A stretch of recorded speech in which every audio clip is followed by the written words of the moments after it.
You're about to watch a recorded session from a live event brought to you by Lower Street, a podcast agency for brands. For more recordings like this or for information on other podcast events we have coming up, head to lowerstreet.co/events.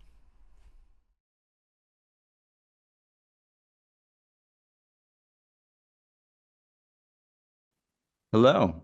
Hello, everyone. Welcome for everyone just signing on here.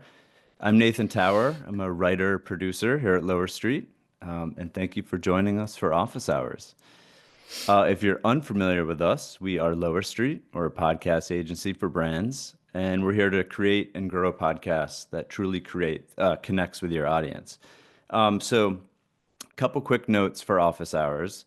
Office hours is free monthly. We're using this time to kind of break down essential podcasting strategies, answer your questions. We have a Q&A at the end. And we bring in external or internal, like we are today, industry experts who will be sharing their insights.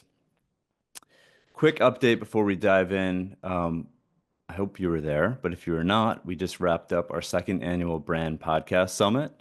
It was awesome. And if you missed it, don't worry. You can catch all of that at lowerstreet.co/events. That's lowerstreet.co/events. Some really fantastic conversations and discussions, all very timely stuff. If you've not checked it out, definitely go catch some of those chats. And as always, shoot us messages, questions, because a lot of those are very ongoing discussions, and we'd love to hear your ideas. So today we're going to be discussing something that I, as a producer, love to talk about. It's an incredibly important part of podcasting, but even before you are actively podcasting, a lot of brands approach podcasting by wanting to dive straight into content, kind of under the content marketing umbrella. There are topics you want to cover. You know that you should be in the space. You know there are guests you want to be speaking with. You may even have had an idea of what that format should be. Maybe you can already hear it in your head. You want to dive right in because you think you should, but way before that, there's a truth that we want to kind of uncover today. And that's that well before you press that record button, there are some things you need to cover off on. I think we know as listeners and as fans of podcasts that every podcast starts with connection. And that connection, when it works and when there is kind of that two-way dialogue, that really hinges on clarity. And having a strong purpose behind your show and a deep understanding of who you are speaking with and what they care about is really at the core of that. It's also about what you care about as a brand. What message are you putting out there? What objectives are you trying to cover off on for your show? And how do they relate to your real life business objectives? I think as branded shows, that's a really key part. All of that should be kind of put through the lens of your podcast goals. So that's what we're talking about today. We want to talk about the development phase, kind of that step one. How do you build that foundation, the scaffolding around your show before you kind of just dive into it, really understanding what you are diving into and for who? So we have a couple awesome speakers today.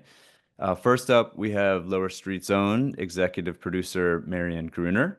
She's going to talk through these first critical steps, defining your show's why.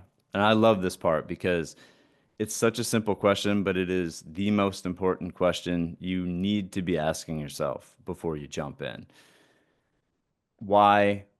How are you understanding your audience? Who is your audience? And creating a flexible enough strategy for long-term success. So what that V1 of your show is may not be anything like the V2 or V3 and so forth, but having a first iteration is really important. And then we're going to bring in Andrew Ganem from our podcast. Andrew's our podcast success lead. He's going to take it one step further and show you how to find and engage with the right listeners, that core audience, and then make your show really thrive because, as we said, that connection is just so huge. So today's all about setting up your show for success. And again, as I said, way before you hit that record button, this is the step that you need to cover off on. Andrew, I'm going to pass it over to you, sir. Yeah, thanks, Nate. Again, my name's Andrew. I run Podcast Success over here at Lower Street. I'm based in Boston, Massachusetts. I saw someone in the chat in Boston. Um, so happy about that. And yeah, my pronouns are he, him. And what we're talking about today is really, yeah, before you launch your podcast, what needs to happen and how we do things over here at Lower Street. And how I enter that process is when we get a new client. I come in pretty early on and I create what we call competitive landscape analyses. So looking at the field of, there's 5 million podcasts out there.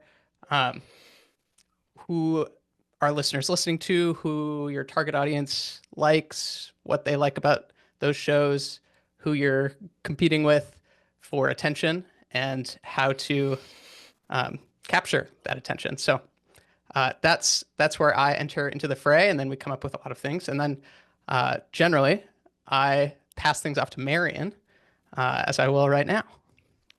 Thank you.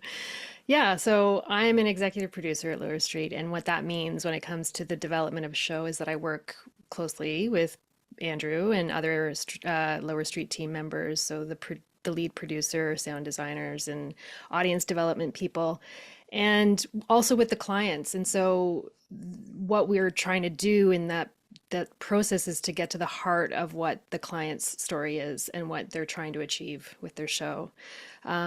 So developing a podcast it's just a really unique opportunity. It's a fun process. It's valuable for brands because what you're doing is you get to engage with your story, your why, and your brand story in a way that you probably haven't really done before.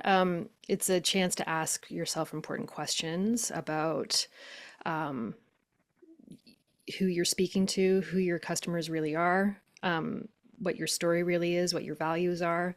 And so that opportunity to have those conversations helps you connect with your listeners and your audiences in a much more authentic way. And so that's why this is a really important process, and it's really important to be really intentional about the development of your show. And so that's what we're going to do today. And I'm going to hand it over to Andrew to start. Yeah. So we've got a little presentation for you, and we'll talk through for 30, 35 minutes. And then, as Nate is mentioning in chat, we'll have a question and answer period. If you could use your, I believe there's a Q&A function in Zoom, and that's where Nate will be looking for questions. So if you have any questions that come up, please drop them there. We'll address them kind of at the end of the presentation. Also, just welcome. Thank you for coming. I know you guys are all busy. It's part of your busy day. Hopefully you can take this time to just, relax, take a afternoon tea or coffee or wherever you are in the world. Maybe it's 5 o'clock and you can have a stiff drink. Just hang out. You don't need to be writing an email. You can I give you permission to just hang here with us, think about podcasts. So yeah, Marion talked about this process of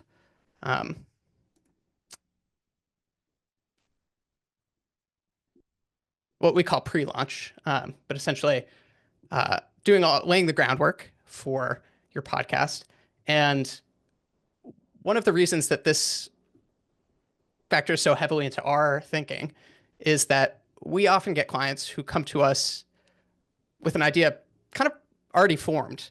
They're like, oh, we're going to have our CFO interview other CFOs. And that's great. And it's exciting to think about making a podcast. And one of the great things about podcasts is that kind of low barrier to entry. And you can just get rolling. We could decide today we're going to start a podcast and have it up and have an episode today. But sometimes that limits the success of your podcast or makes it harder to hit your target audience. And in this process, there's 1,000 decisions to make. At this stage in your podcast, there are really hundreds of things that you're going to decide whether you know it or not. And so this process is to help you make those decisions more intentionally and have them kind of feed into what the podcast looks, feels, sounds like in just a more deliberate way. So this is a question that we always encourage people to ask. So what's your why? I think it would be great for independent podcasters to ask this as well. But especially with branded podcasts, it's important. And part of what your why is your business goals. Your podcast, if you're making a podcast, if you're investing time in it, it should be giving you something, some sort of ROI. And that can look really different depending on your business and your situation. But you want something to point to as a success indicator for the show. So if it's, and the more specific you can get, the better. It could be, we want to get our CEO more FaceTime because that really helps with getting clients in the door or getting that target audience to know that our brand exists. It could be, we want to start getting people to come to our website. It could be, we want to be the #1 answer for people in the Phoenix, Arizona HVAC market. When they have a problem, they come to us, and that's what we want. But the podcast you make will be really dependent on those things. And so having an idea of what you want the podcast to do will be really important.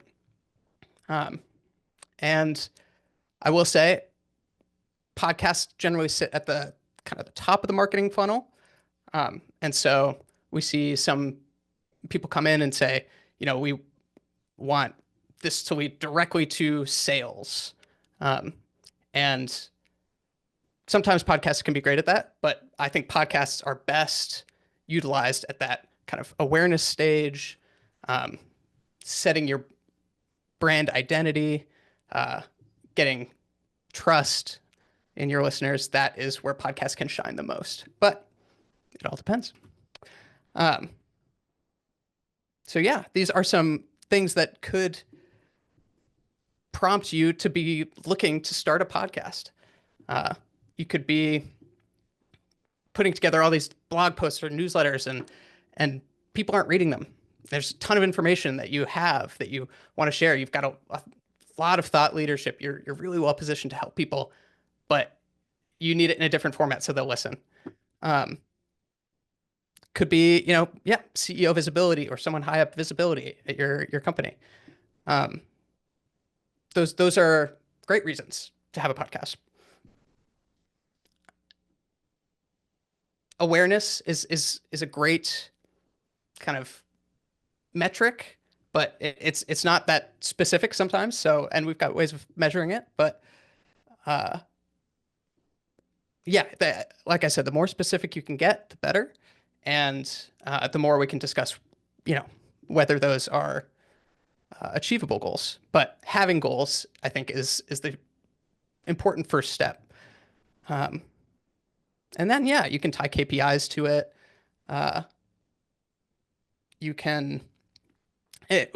When we do this process, we often talk about what do we want listeners to think, feel, and do.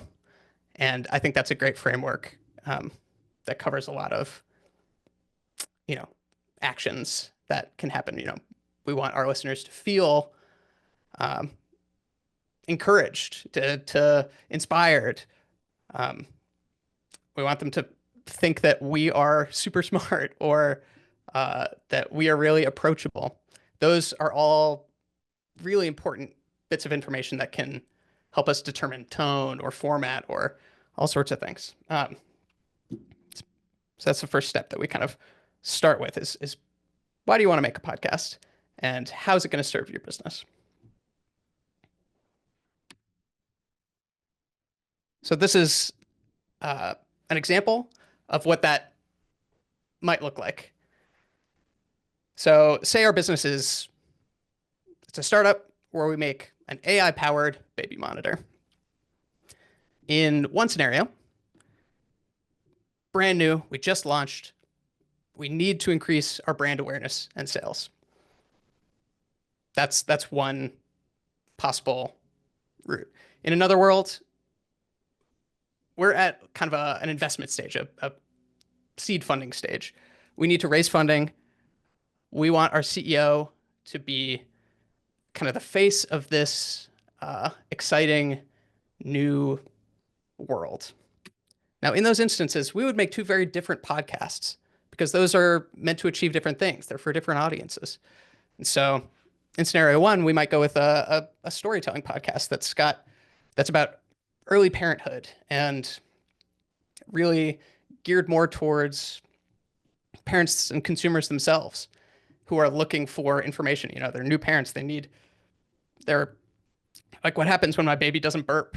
You know, they're lost. They need support and help and kind of a friendly face, friendly voice.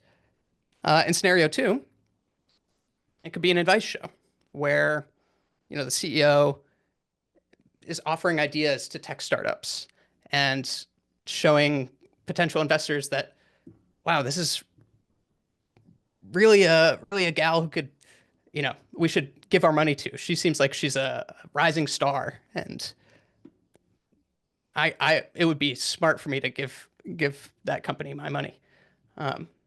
So same company, different goals, different podcasts. Another thing that I've kind of touched on here that really factors into the podcast that you're going to make is audience. And this is one that I think has people think about the least and is the most important. And it's incredible. If you want to make a podcast, it's because you want people to listen to that podcast. And who listens to that podcast will determine whether or not that podcast is successful. And who listens to that podcast will determine what kind of podcast you make. You make very different podcasts for different audiences, as we kind of just touched on. So the second step of this process that we go through is really defining your target audience. We often say, and we're not the only ones, but a podcast for everyone is a podcast for no one. And finding that core group that you are really serving is one of the most important things that you can do. Oftentimes brands will come to us and already have an idea of that. They'll have, you know, personas, customer personas that they've created. That's awesome. That's really, really helpful information. As a podcast agency, you know, we can help you answer those questions, but those are questions that brands themselves, businesses themselves will have more information about than we will. Who is buying your products? Who is subscribing to your newsletter? Who is, you know, attending your office hours events? These things will help you answer those questions of who's your target audience. And it might be that you need a podcast because you're not reaching your target audience. So who, ideally, would you like your audience to be? It could be people who aren't customers, who you want to be, or potential investors who, you know, aren't going to buy the scrub daddy, but they are willing to give the scrub daddy company $100 million. I don't know. All money is made up to me. So determining your target audience. These are all things that can help you determine that target audience. Um, demographic information, interests and values, more like qualitative things, habits and lifestyle, challenges and concerns. How in-depth you want to go is up to you, but the more in-depth you go, I think the more you can factor that information into your thinking when you make a podcast. So a couple of things that you might think about.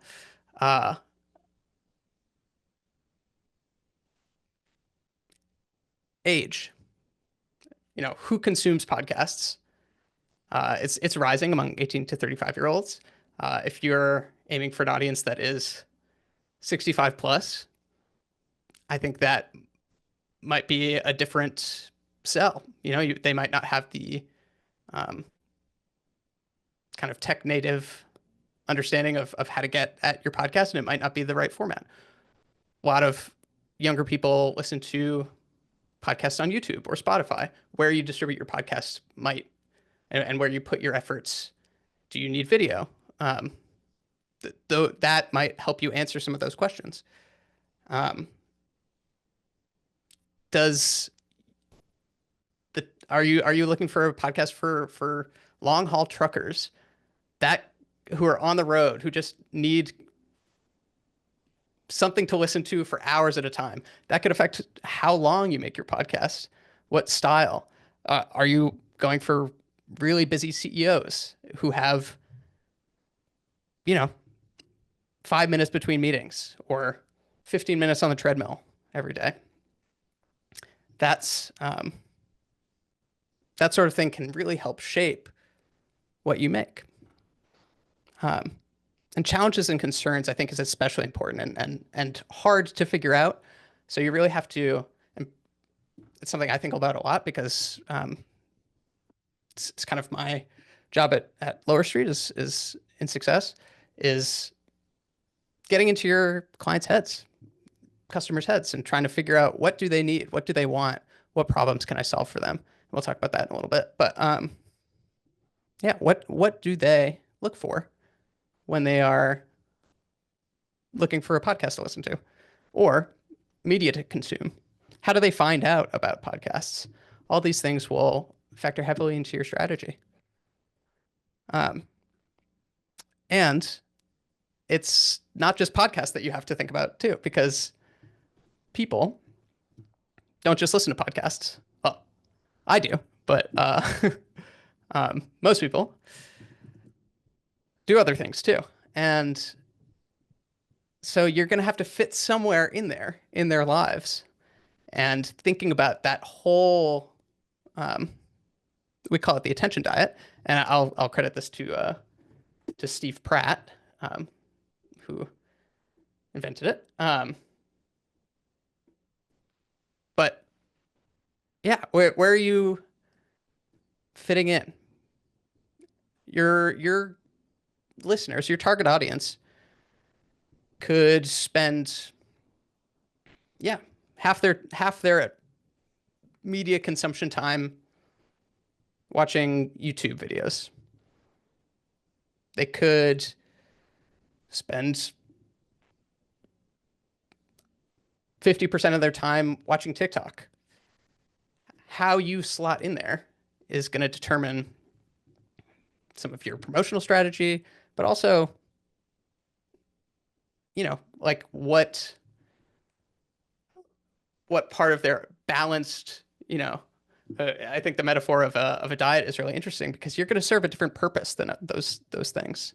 And you don't have to make your podcast like a TikTok for an audience necessarily, because they're getting TikToks when they watch TikTok.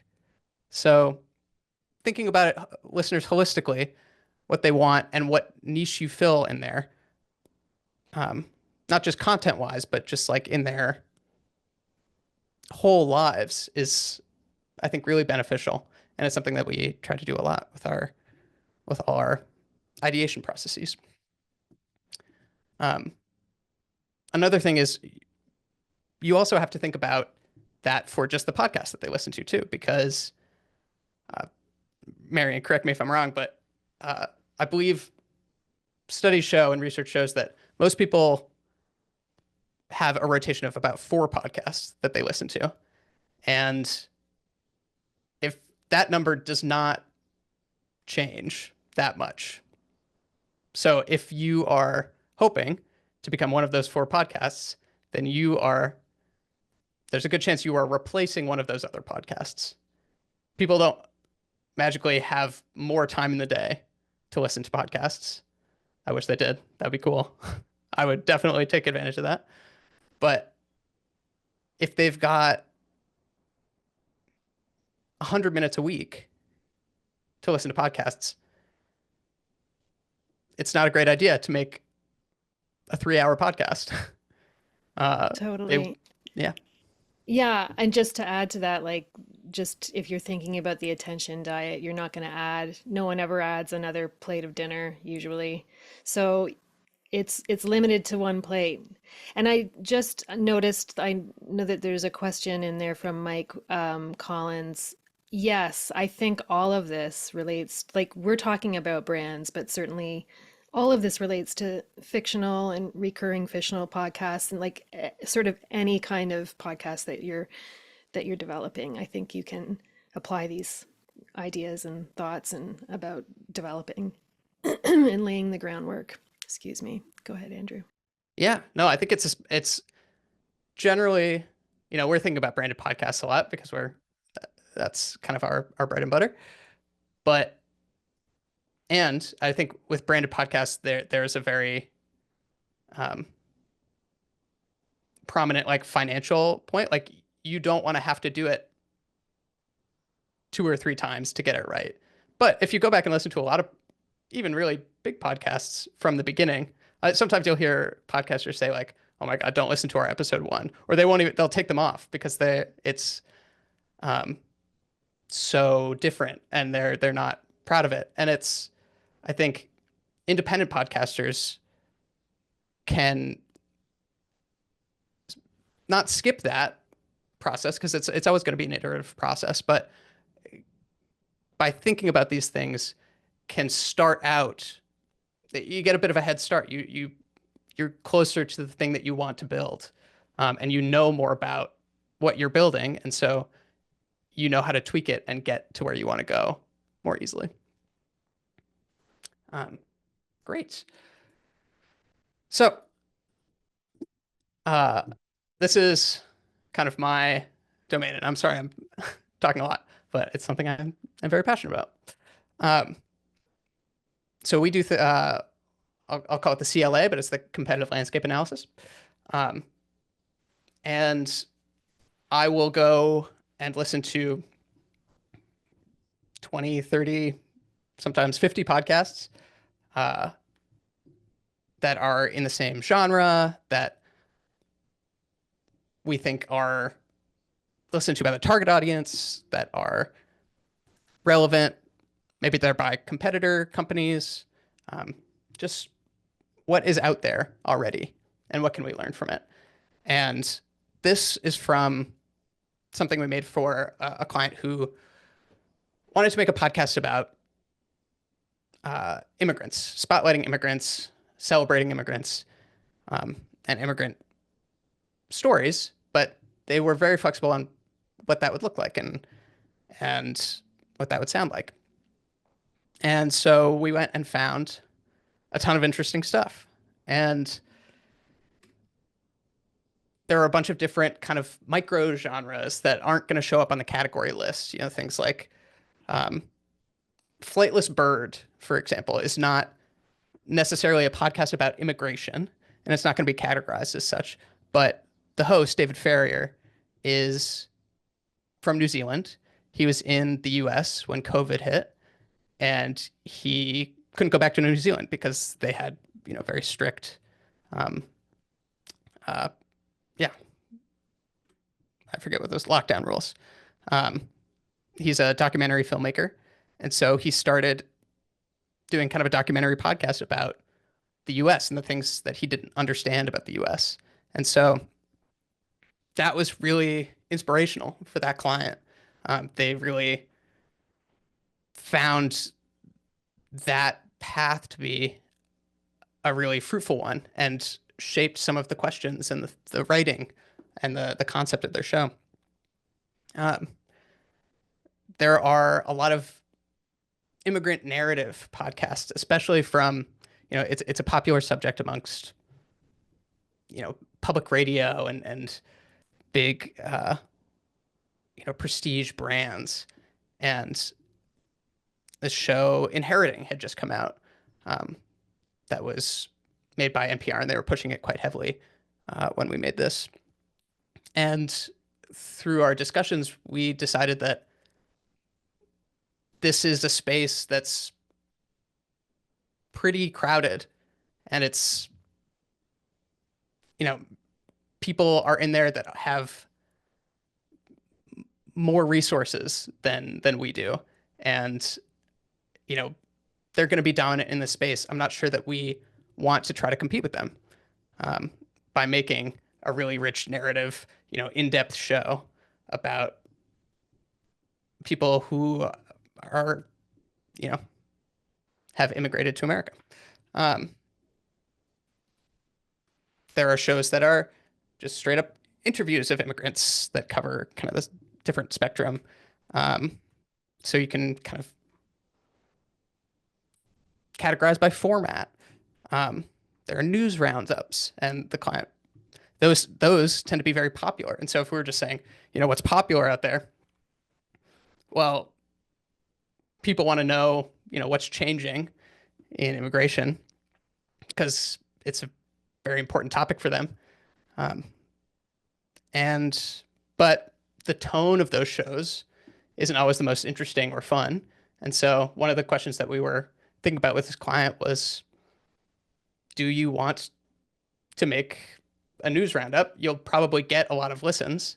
Do you feel well positioned to do that? They didn't necessarily, but it's a conversation that we wanted to have. And we wanted to have it because we saw that there were a lot of downloads for something like This Week in Immigration. And this is a really condensed version of what we end up with after that process. We'll listen to a lot of shows, we'll categorize them. We have a huge spreadsheet, which is super exciting. And we'll come up with some of these takeaways. And yeah, like we said, that finding an angle other than immigrant stories will make your podcast more distinctive, because that's a lot of what is in this space already. Free flowing, there were a lot of really beautiful, highly edited shows already out there. What was missing in the space was something more fun and free flowing and banter filled, and just two hosts having a conversation, getting to know each other, or not getting to know each other, like showing their relationship and friendship and bringing the audience into that. Tone, we get a lot of tone. A lot of these stories are very serious and sad or dour. It can be a really heavy subject, immigration.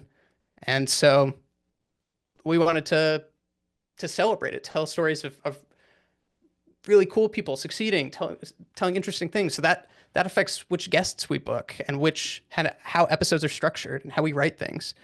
And then always on, a lot of these shows, for whatever reason we found, were either discontinued or seasonal. They would release 8 episodes twice a year or once a year. And we saw an opportunity in the space for a show that is weekly or bi-weekly.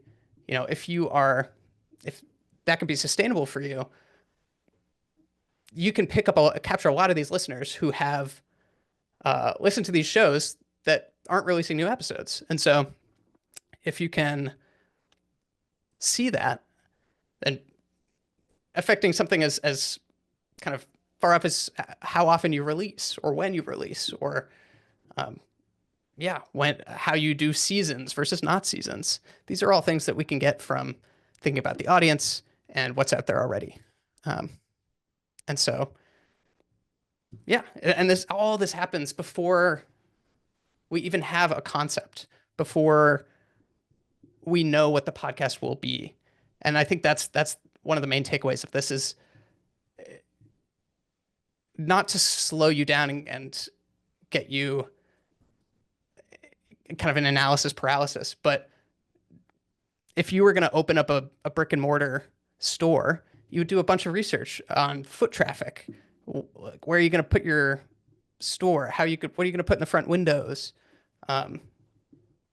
Do people in this area eat Italian food, or do they not? That will, if they don't, shouldn't open an Italian restaurant there. So these are all questions that we are asking to help the podcast succeed right out of the gate. And then the last thing that I want to touch on is this kind of what we tend to call value proposition. You could also maybe consider it like product market fit. That's someone with an MBA. Hop in here and tell me if I'm wrong. But essentially, so many people come to podcasts and all sorts of things, but podcasts in this case, thinking, all right, this is what I know. This is what I can offer. And I think one of the most important things you can do is turn that around, look at who you're trying to reach and say, what do they need? What problems are they struggling with? What do they want out of a podcast or, marketing in general. But so starting with that audience and thinking about how your offering is filling a need for them, because I think that will make the most sustainable connection. If we go back to that thing about the parents, and they're struggling with, I don't know anything about parenting, I'm a new parent, then your show can fill a need by offering parenting advice. Maybe you have on, people who like grandparents who have done it all before, and they talk about that, and then they calm new parents, and that offers both advice and kind of a intergenerational aspirational bonding and a sort of comfort to the listener that things are going to be all right. Those are needs that the listener comes in with. And how is your podcast filling that need? I want to make a comedy podcast about baseball. Great. That's awesome. I love those things. How is that fulfilling a need for me? So instead of thinking about what you want your podcast to be, think about what that podcast will do for the listener and how it will suit their need. I hear smart people saying things like, fall in love with the problem, not the solution. And I think that's good advice here, is because if your podcast is not out of the gate filling that need, or the need is slightly different than what you thought it was, then you can alter it to fit that need or to better suit that need, rather than being like, well, AI is all we know about because we're an AI company. So we can't, and it's not working. So what do we do? So that is a really important framework that we think about a lot. And it also allows you to differentiate from other podcasts. So you can say, what is this podcast that's already out there that's really successful doing? If my podcast is doing the same thing, but I'm just starting out, either we have to be a lot better than them, offering the same thing, but better, and it will replace them, or we have to offer something different. And knowing that can help you differentiate your podcast and make something that is better suited for your listeners. So all that happens before we ever get to who's the host going to be, what's it going to be called, what's the artwork look like. But I deliver that information to Marion, amazing, smart, creative Marion, and then I beat feet and I get out of there, and I leave her with the incredibly important job of molding that information into a podcast that's useful. So, Marion, There we I'll do it to go. you again. I'm gonna bounce. You go Thank for it. you. Okay, so I'm gonna have Andrew's gonna be controlling the slides. So we'll move to the next slide. So yeah, all of that incredibly important information to think about and all of those things to ponder. What's your why? What are your business goals? And who is your audience? Sort of leads into then, what is this show going to be? And so we can start that by thinking about the tone and the feel. How is it going to sound? How will it make your listeners feel? What's that feeling that we're talking about? What's the experience of the show? What is it? What is it? So next slide. So developing a show is not just about the concept. I think that has become pretty clear. You've got your goals down and you understand your listeners. You think you've got your CLA, your competitive landscape analysis, and you think you have a concept, but there's just still so much more to it than that. And the tone and the feel and the sound of that concept is really critical. It's really your voice, your brand's voice, or your personal voice, or whatever, to your listeners, and it's a way into them. So we'll move to the next slide. So the concept is made up of many ingredients, and these things get you to your tone and your feel. So to get to the concept, you want to think about things like the values of your company and your brand. And that sort of informs the tone. How are you speaking to your listener from those values? Are you pals with your listener, or are you more of a mentor?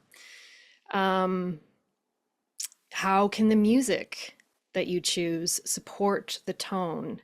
How does that host support the tone? And then the values. And then how do those values and the tone and everything inform the guests that you'll want on your show if you are having guests? Who do you want to speak to? And what do you want out of them? Who's your ideal guest? What stories are they telling? What do you want them to convey? What do you want to learn from them is also a great thing to consider. And then this leads to the format. What's the format going to be? But it's also alongside of all of those things that you're hopefully thinking about is the show's sustainability over time. And yeah, sustainability is like, you've got all of these great ingredients, but can you keep it going? Can you keep it fresh and exciting over time? Great, you want to have a weekly news show. Do you have the ability to make that happen? Keep it going, keep it interesting, and make it so that it's something that your listeners are going to keep coming back to. Even if it's a monthly show, but it's like super high-end production, or you're telling a certain sort of story. Can you keep telling that story over time, and that story is still resonating with people? How are you going to react and to shift to new and evolving parts of your podcast to keep it fresh? So all of that you should think about as you're formulating your concept. So how that concept actually looks will come out of all of those things. So let's look at an example of a concept and how it's shaped based on all of those elements. So we've got a brand, it's a banking institution, and their goal is to increase brand affinity and become part of their customers' day-to-day lives. The target audience we want to listen is millennial parents. And then we're going to come up with a concept. We've got a financial expert who works with guests to answer their personal finance questions and provide helpful education and budgeting. That all sounds great. But there's more. Let's move on. Thanks. So yeah, that's like a good concept, but when you bring your brand or your company values into the concept conversation, how do things shift? So we've got two different brands here as an example. One brand is brand one is a banking institution. It's and it's innovative, it's tech forward, and it's modern and it's disruptive. Brand two is also a banking institution, but it's legacy, it's trustworthy, reliable, it's experience. It's pretty, stalwart and old school and solid. So two different brands. How do those kinds of values translate into shows, even though they're offering pretty much the same thing? Or their concept might be the same. So next slide. So with these two pretty different sets of values in play, we're choosing different tones and host styles, and we end up with two different shows. So brand one, that brand that's innovative and tech forward and disruptive, they might have a lighthearted, humorous show with a host that uses slang and occasionally swears. And then brand two, that banking institution that is legacy and trustworthy and reliable and experienced, they might have a more serious show with emphasis on hard facts and statistics and a recognizable straight shooting host. So very clearly you end up with two different vibes and two different listening experiences right off the top. So next slide. Yeah, thank you. So you can see how your why and your values can shape your concept. So how does it now shape your format? We're getting into format now. Next slide. So you want to build your format and you want to ask yourself, what are the creative ways that you can speak to your listener? And the answer is you just take inspiration from everywhere. What do you know that's popular? What is trending with the audiences that you have identified? What are the things that they're watching or listening to? What are the things that speak to your audience and speak to your brand at the same time? And so there's a great way to do that. There's lots of different ways to do that, but you are going to be taking inspiration from what's out there. And we'll look at the next slide. So a good way to do that is to think of the format in an X meets Y kind of way. So we have an example here where there's a show called Being Golden, which is a reality show that combats misconceptions about seniors.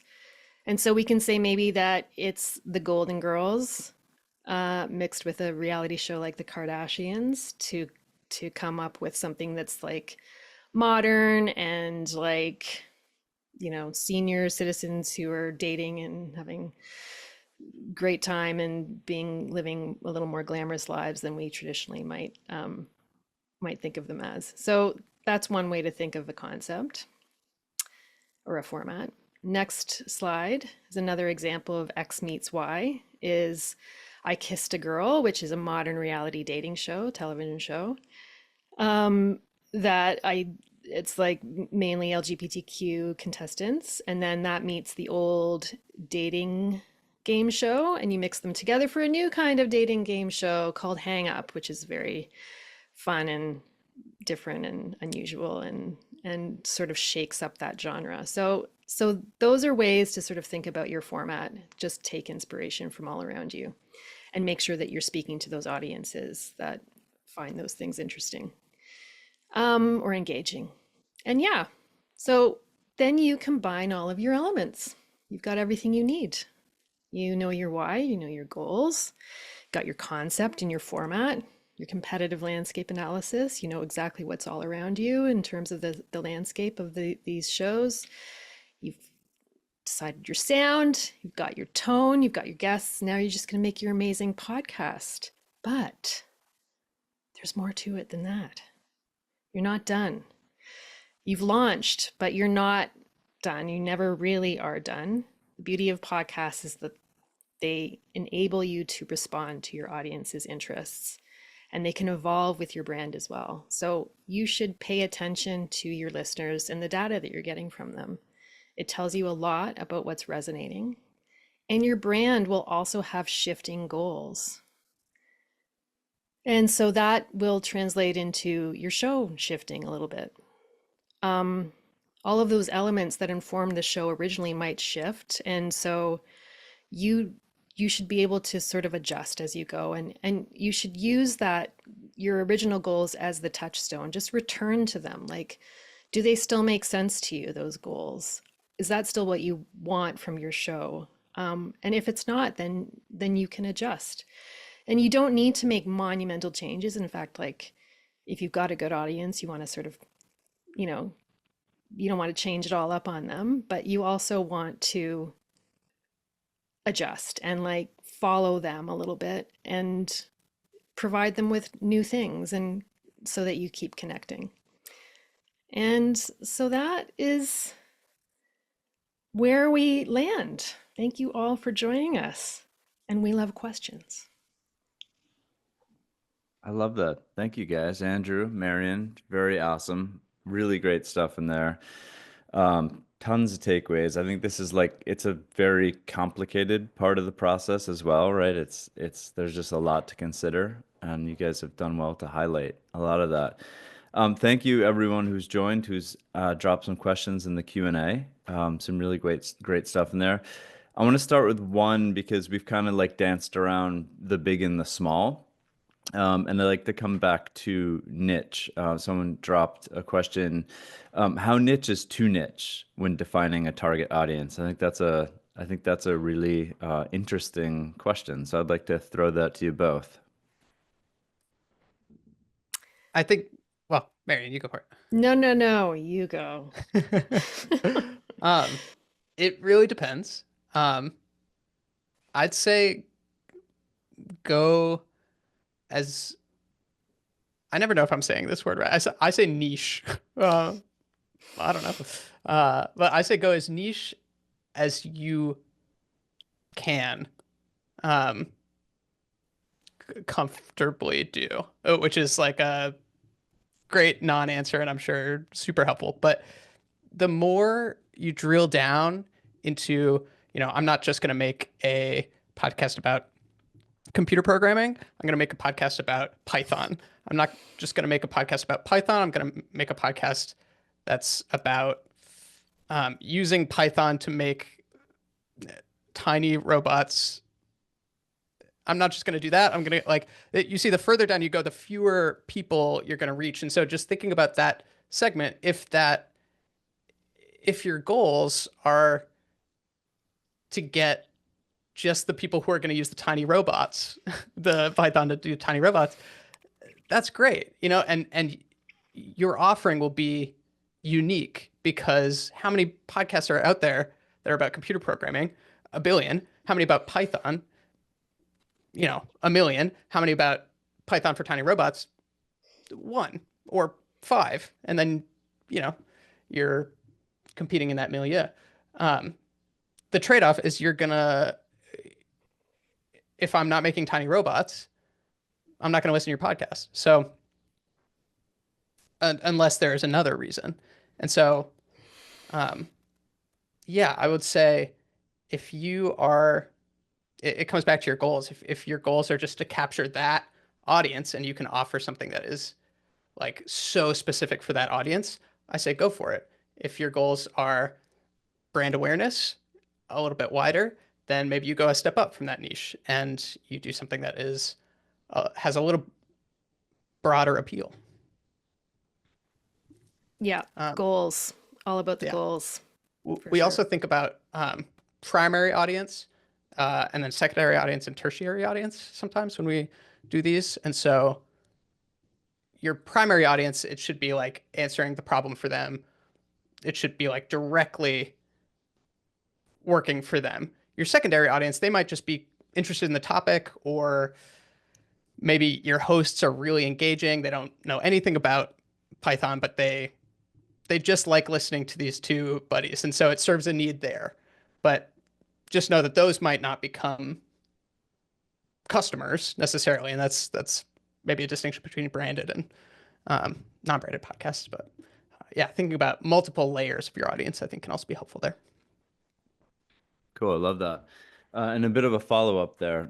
Is it a main thing? Do I say niche? I don't know. You know what? Small. We're I talking don't know. small. I'm from Boston. We don't say anything right, so Yeah. No, that's true.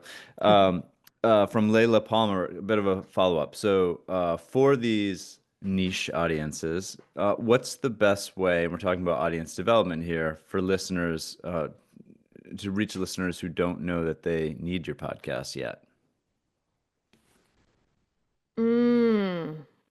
What's the best way to reach To reach the listeners who do not yet know that they need your show. Ooh, well, I mean, it's that's like, yeah, that's definitely an audience development question, but there's like multiple avenues, and there's lots of people who are really experimenting because there's no real like formula for finding all of those audiences.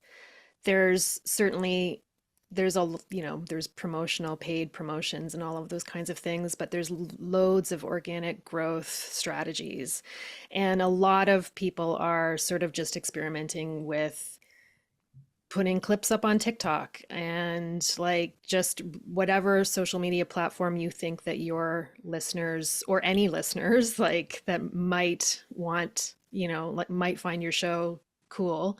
Um, just to see how much engagement you get, and then if you're getting some engagement, then double down. So I mean, those are yeah, like that. It's a little bit of trial and error for a lot of those kinds of organic growth promotional stuff. I'll also add that like this is where some of that audience research can come in incredibly helpful if you do it early on. Is yeah, what are our listeners' trusted sources of information? Um, do you want to, start a TikTok account and post clips from the podcast? Um, where are our listeners spending their time? Um, do I take out a print ad in Reader's Digest? Do I um, go for Facebook ads? Or the decisions you make will be more, I think, fruitful when you have that research. And so thinking about your audience, where the audience you want and where they um, live already will be good. Cool. We have a few minutes left here. I wanted to kind of expand on. So we talked about something very concrete, this foundation that you're creating. And then we also mentioned evolution and sort of keeping that concrete flexible enough to evolve over time. Marion, I'm wondering, as a producer, if you have any loose examples of like shows that have started one way and then have maybe pivoted, where you keep a lot of those original ideas, you're staying true to the brand, but you have learned enough over time to kind of switch things up. Yeah, I mean, in a way, yes. Like, there's one show that I produce, and it was a subtle change, but was necessary, I think. And this it remains, it exists, a self-help show, self-improvement show, and originally the client, who are the two hosts, they were sort of like, okay, we're going to make this about our coaching services or our company, our consulting company. And then as time went on, they didn't want it to feel like this advertisement, and ultimately it wasn't really about their company, it was about them as personalities. So we sort of shifted the just the way that we wrote the intros and the way that we talked about who they were, to sort of remove the company name and make it not about their company but more about them. And that really was a response to their shifting goals, about them as like them as the product rather than their company as the product, if that makes any sense. Cool. Yeah, and I think that's a great point. to end on that, we are working to create that scaffolding, but also like this is a creative space. So the more we learn, the more feedback we receive, we have the luxury of kind of feeding that back in through the process and letting it evolve organically, but intentionally as well. All right, so thank you guys. Thank you both. That was so awesome. We're going to hold true to 60 minutes. So that's a wrap for the February office hours. I just want to thank everyone for joining and some really great questions in the Q&A. Thank you for that. There's a lot here, so definitely go back and rewatch if you need to, and shoot us some questions because this is a really, as I said, this is a creative part of the process too. It's an important first step, but it's also a really fun one. Before we jump off, so next month's office hours are going to be on March 12th, and there will be details on that coming very soon. About 24 hours-ish from now, we'll have this session up, so you can go to lowerstreet.co and watch that there. It'll also be sent to your inbox for your convenience. And again, it's free for life. So yes, that is to your advantage. But thanks again. I'm Nathan Tower. We are Lower Street, and we hope to see you the next time. We'll talk to you soon. Peace out.